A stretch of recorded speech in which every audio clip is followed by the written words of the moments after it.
होगा जैसे महबूब आमिना के लाल है। जब मैंने अपनी जिंदगी का एक आखिरी 2 मिनट और मैंने अपनी जिंदगी का जब 7वां सफर हज किया था तो मक्के मोज़म्मा में हमारे अब्बा हुजूर के मुरीद है अली बिन अहमद रफाई।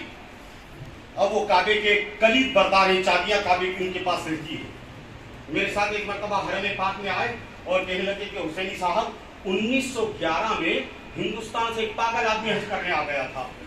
मुझे बड़ा बुरा लगा। मैंने कहा कि रफाई साहब अक्लमंदों के अब्बा की ठेकेदारी है क्या कि जो अक्लमंद होगा वही हज करने आएगा? ये खुदा का घर है, यहाँ किसी पर रोक टोक नहीं है, हर कोई आ सकता है। कहा नहीं, वो बड़ा अजीब विचित्र था दीवाना। तो मैंने कहा क्या विचित्र तो देख लिया आपने, वो बता दो। का वो जमाना था 1911 में मेरे दादा का। मेरे दादा काबे के करीब बरदार थे, उन्होंने ये वाकया सुना। मेरे दादा उसके आई विटनेस से चश्मदीद गवाह। वो अली बिन अहमद रफाई मुझसे कहने लगे कि बकरे की 8 तारीख को सारे हाजी काबे की जियारत करके मना को जा रहे, मीना को। वो हरम में आया, एक हाथ से काबे की चौखट को पकड़ा, दूसरे हाथ से काबे की गिलाफ को रोया, चिल्लाया और कहने लगा अल्लाह तुझे तेरी इज्जत की कसम, अल्लाह तुझे तेरी शान जलालत की कसम, अल्लाह इतना बता कि ये सारी कायनात तुझको चाहती है, सारा संसार तुझको चाहता है, सारा जग तुझको चाहता है। अल्लाह तेरी इज्जत की कसम इतना बता दे कि तू किसको चाहता है। काबे के मिजाब रहमत से आवाज आई, मिजाब रहमत से, अरे मेरे दीवाने बंदे मुझी से पूछता है कि ये सारी कायनात मुझको चाहती है, ये कायनात का खालिक और मालिक मैं ही तो हूँ। ये कायनात मुझे न चाहेगी तो किसको चाहेगी? तू कहता है कि सारा संसार तुझको चाहता है, तो ये सारे संसार का पालनहार मैं ही तो हूँ। ये संसार मुझे न चाहे तो किसको चाहे? तू कहता है कि सारा जग तुझको चाहता है, तो ये सारे जग का दाता मैं ही तो हूँ। ये जग मुझे न चाहे तो किसको चाहे?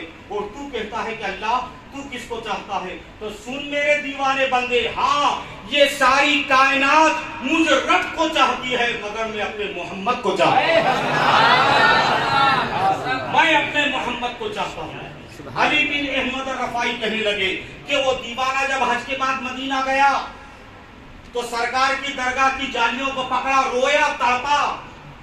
मुमकिन है कि आज के जमाने का कोई हाजी बोलेगा नहीं तो दिल में सोचेगा कि यार ये हुसैनी साहब जलालाबाद से आए और मन घड़त बात बोलकर चले गए, वहां तो दरगाह की जालियों को टच भी नहीं करने देते, तो वो पकड़ेगा कब, रोएगा कब और फरियाद कब करेगा? तो सुनो बाबा, मैं 1911 की बात बता रहा हूँ। उस जमाने में किसी हाजी को हुजूर की जालियों से दूर नहीं किया जाता था। ये 1932 के बाद मार मार कर सरकार की जालियों से दूर किया जा रहा है। 1932 के बाद 1911 में खुलफाए बनु उस्मानिया, तुर्किस्तान के खुलफा, अब वो अरतगल गाजी देख रहे होंगे ना, उनकी नस्लों की हुकूमत थी, किसी को पाबंदी नहीं थी, उम्मत को आका से दूर नहीं किया जाता था। वो जमाने में हर हाजी जाता था तो अपना सीना नबी की जालियों से टच करता था, नूर मुस्तफा लेकर आता था और फिर दुनिया में चिल्ला कर बोलता था, अरे क्या शान अहमदी का चमन में ज़हूर है, क्या शान अहमदी का चमन में ज़हूर है, हर गुल में हर शजर में मोहम्मद का नूर। वो दीवाना हजरत जब मदीना गया, सरकार की दरगाह की जालियों को पकड़ा, रोया, तड़पा और कहने लगा या रसूलल्लाह